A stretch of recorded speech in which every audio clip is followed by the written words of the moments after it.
Telugu cinema ఇండస్ట్రీలో దర్శకధీరుడు SS Rajamouli తర్వాత ఒక్క ఫెయిల్యూర్ కూడా లేకుండా ముందుకు వెళ్తున్న దర్శకుడు ఎవరంటే వినిపించే పేరు అనిల్ రావిపూడి. ఒక సినిమా వెనుక మరొకటి, దర్శకుడిగా ఆయన తీసిన 8 సినిమాలు సూపర్ హిట్టే. దాంతో ఆయన రెమ్యునరేషన్ భారీగా పెరిగింది. త్వరలో మెగాస్టార్ చిరంజీవితో చేయబోతున్న సినిమాకు భారీ రెమ్యునరేషన్ అందుకుంటున్నట్లు టాక్ వినిపిస్తుంది. అనిల్ రావిపూడి దర్శకత్వం వహించిన సంక్రాంతికి వస్తున్న సినిమా సంక్రాంతి బరిలో భారీ విజయం సాధించింది. బాక్సాఫీస్ దగ్గర 300 కోట్లకు పైగా గ్రాస్ వసూళ్లు చేసింది. ఫ్యామిలీ ఎంటర్టైనర్ సినిమాలకు ఉన్న సత్తా ఏమిటో మరోసారి చూపించింది. దాంతో అనిల్ రావిపూడి రేంజ్ భారీగా పెరిగింది.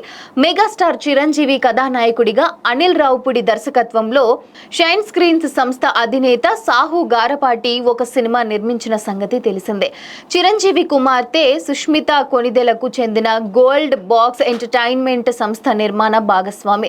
ఈ సినిమాకు అనిల్ రావిపూడి 25 కోట్ల రూపాయల పారితోషికం అందుకుంటున్నట్లు సన్నిహిత వర్గాలు చెబుతున్నాయి. బాలకృష్ణ హీరోగా అనిల్ రావిపూడి దర్శకత్వం వహించిన భగవంత్ కేసరిని కూడా సాహు గారపాటి ప్రొడక్షన్ చేశారు. ఈ సినిమాకు అనిల్ రావిపూడి భారీ పారితోషికం తీసుకున్నట్లే తెలుస్తుంది. అయితే తెలుగులో అత్యధిక పారితోషికం అందుకున్న దర్శకుడు ఎవరంటే మరొక సందేహం లేకుండా వినిపించే పేరు Rajamouli.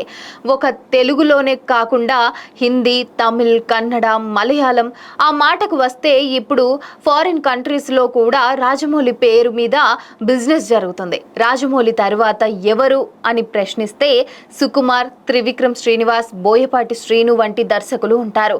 Pan India hit Pushpa తర్వాత సుకుమార్ రెమ్యునరేషన్ పెరిగింది. కానీ మిగతా దర్శకులు రీజనల్ సినిమాలు, వారి యాక్షన్ ఎంటర్టైనర్లు తీసి రెమ్యునరేషన్ అందుకున్నారు.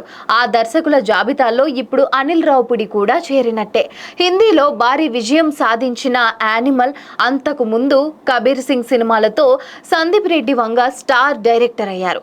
ప్రభాస్ కల్కి సినిమాతో నాగశ్విన్ కూడా స్టార్ అయ్యారు. త్వరలో వాళ్ళు చేయబోయే సినిమాల బట్టి రెమ్యునరేషన్ పెరుగుతుందని చెప్పడంలో సందేహం అవసరం లేదు.